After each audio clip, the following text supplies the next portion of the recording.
So, when we have these conversations about relationships, often we highlight like all the good and sweet and sugary parts about relationships that we desire, um, and the vibe and how important the vibe is and the connection is and all that good stuff. But a lot of times we miss out on the conversation about what it looks like when that relationship struggles and how you manage or make it through struggle to have these long lasting relationships. I think oftentimes people focus on the vibe and they focus on the good times or the honeymoon phase or how fun it could be or the dope memories that they're creating. And I think on the outside, when people look up to certain relationships, these relationships that span 20, 30, 40, 50 years and so on, is that they need to understand that these relationships that make it through longevity have not always made it through those relationships pretty. There's bound to be some skeletons in the closet. There's bound to be some tense conversations or some struggle that you don't see, because healthy relationships know how to try to manage those things with one another. And if they outsource, whether it's perspective or to somebody they trust that they consider a mentor, they know that their business is not going to be out in the streets. And the person that they're, getting their fellowship or mentorship with is somebody that has their best interests at heart and will probably 9 times out of 10 call them on their bullshit. So when you talk about healthy relationships, you need to know that not every healthy relationship is always healthy all the time. Sometimes that healthiness comes from how you guys navigate struggle or how you navigate arguments or tense situations. I know a lot of times people see the Facebook posts of, all the happy moments, but I don't know anybody that's posting pictures of arguments or pictures of their spouse saying or significant other saying mean things to them because they're hurt, and because they're hurt, they want to hurt you, or the immaturity that takes place very early on in conversations and the growth that takes place. A lot of times, the only ones that really understand that and know that are the people that are in it. Real relationships, real love, real longevity is going to be tested all the time. And I don't mean tested through infidelity, and I don't necessarily mean tested through speaking to somebody else. I mean, oftentimes it's tested through communication, accountability, individual growth, selflessness and self-sacrifice that people don't see. When two people are healthy enough, or they're, or healthy just enough to acknowledge their bullshit or their shortcomings, maybe not in the face of a disagreement, or maybe not in the face of struggle and argument, but in their quiet moments, and know that regardless of how angry they may be or what they've done or whatever the case may be, that they don't want to be with no one else. They don't want to share their accomplishments, their special moments with another person. Me and my wife Valerie's relationship has not always been, roses and sweet things all the time. And there are people that will come to me and her and be like, "Oh, I just want a relationship like y'all's, and everything y'all post is this and everything y'all post is that, and y'all seem really into each other." Well, we're not going to post the angry stuff, and that's not to say that we're not in love and that we're not really into one another. It's just that we learned very early on that posting or sharing publicly, especially to the wrong people, our insecurities or our anger or our resentments or whatever with one another wasn't going to help us in the long term. I know I learned, and there was plenty of times I probably could have lost my wife pretty early on, just through being immature or being selfish during arguments, or not knowing how to manage my own hurt, or put my emotions into meaningful words so they came out kind of rigid or jagged or stingy, or and things of that nature, because that's how I operated. and nobody ever really called me on it, or I didn't care about somebody enough to care if I was called out on it. And that's not to say any previous relationships that I had that I didn't care for them, or I didn't love them or have love for them. I think very early on in my relationship history is that I did a lot of faking who I was, or I did a lot of molding myself to try to fit what it was I thought the other person wanted from me. That a lot of my identity was lost in just a lot of assumption on what it was I thought they needed or wanted. And that's not an indictment on them, and that's not me blaming them. That's me not having any kind of accountability or not knowing myself well enough. Or even, we can take it even further, just not loving myself enough to really know how to love another person beyond cliche societal standards or social or cultural standards of what it was I thought I was supposed to be as far as a man was concerned in these relationships. So early on, I wasn't a very communicative or healthy person to probably be around or tolerate, but my wife tolerated me. She had patience for me.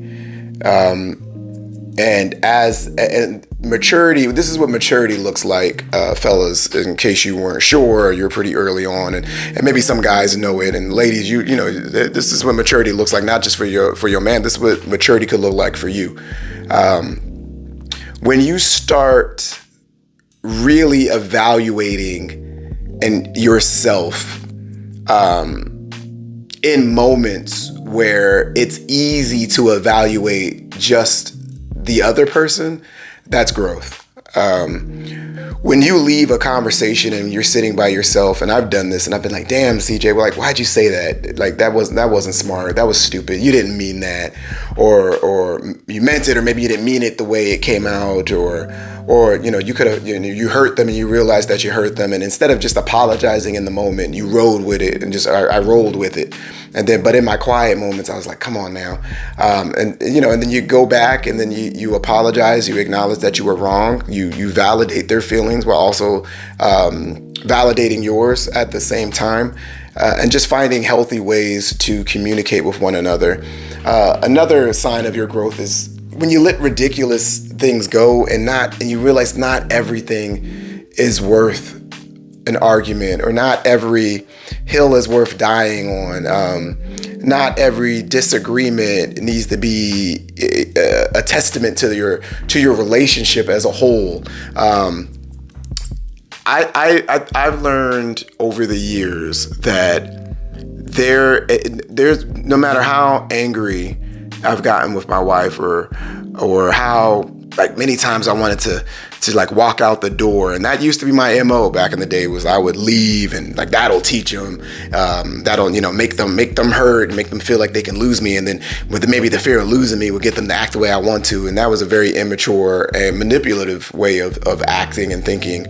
Looking back on it, you know, hindsight's always 20/20, but I look at, you know, man, like, there's nobody else on this planet, regardless of how angry I could get, that I want to share my accomplishments with first, or I want to have a shared experience with first, or that I want to share my dreams and run my dreams or aspirations or goals by first, other than her. Whether she understands, you know, my vision for some things, or whether she has a working knowledge of where I'm coming from, or maybe we don't even have the same shared experience, but I want to have that conversation with her, because this is a person that has stood by me through a lot of pain and self-discovery, self-realization, self-actualization, seeking self-efficacy, managing my trauma, anxiety, depression, PTSD, single father, experiencing trauma and loss, and you know, lost significant other, lost friends, and this is somebody that, at the end of the day, and I know I said this in a previous video, I mean, this woman doesn't ask much. I mean, she really doesn't ask much of me. And I never knew that I needed somebody that genuinely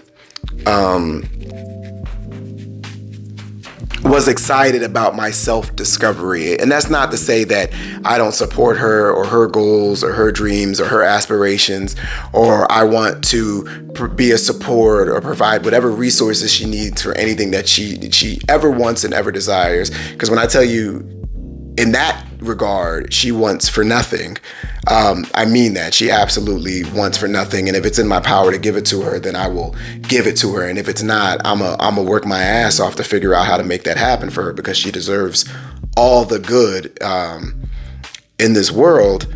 But this is a woman that's never asked me to go above and beyond. She's never asked me or made me feel pressure to be anything else other than who I was.